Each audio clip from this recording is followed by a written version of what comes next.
Setiap bangun tidur, rumah saya dikotori dengan tai ayam. Jengkel saya. Seorang pria terekam marah-marah di depan sebuah rumah. Pria itu mengamuk lantaran teras rumahnya setiap hari selalu dipenuhi kotoran ayam. Dilihat dalam unggahan yang dibagikan akun Instagram @memomedsos, tampak seorang pria berbaju merah sedang marah-marah. Ia mengamuk karena rumahnya selalu kotor akibat ulah ayam tetangga. Ia mengeluh setiap bangun tidur keadaan rumahnya tak pernah bersih.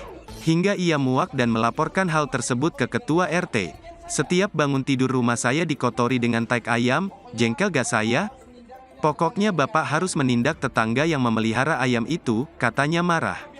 Tak hanya meluapkan emosinya, pria itu pun mengancam akan melaporkan tetangganya jika hal tersebut kembali terulang. Tak hanya itu, ia juga menyarankan agar ketua RT meninggalkan jabatannya jika tak mampu mengatasi persoalan ini.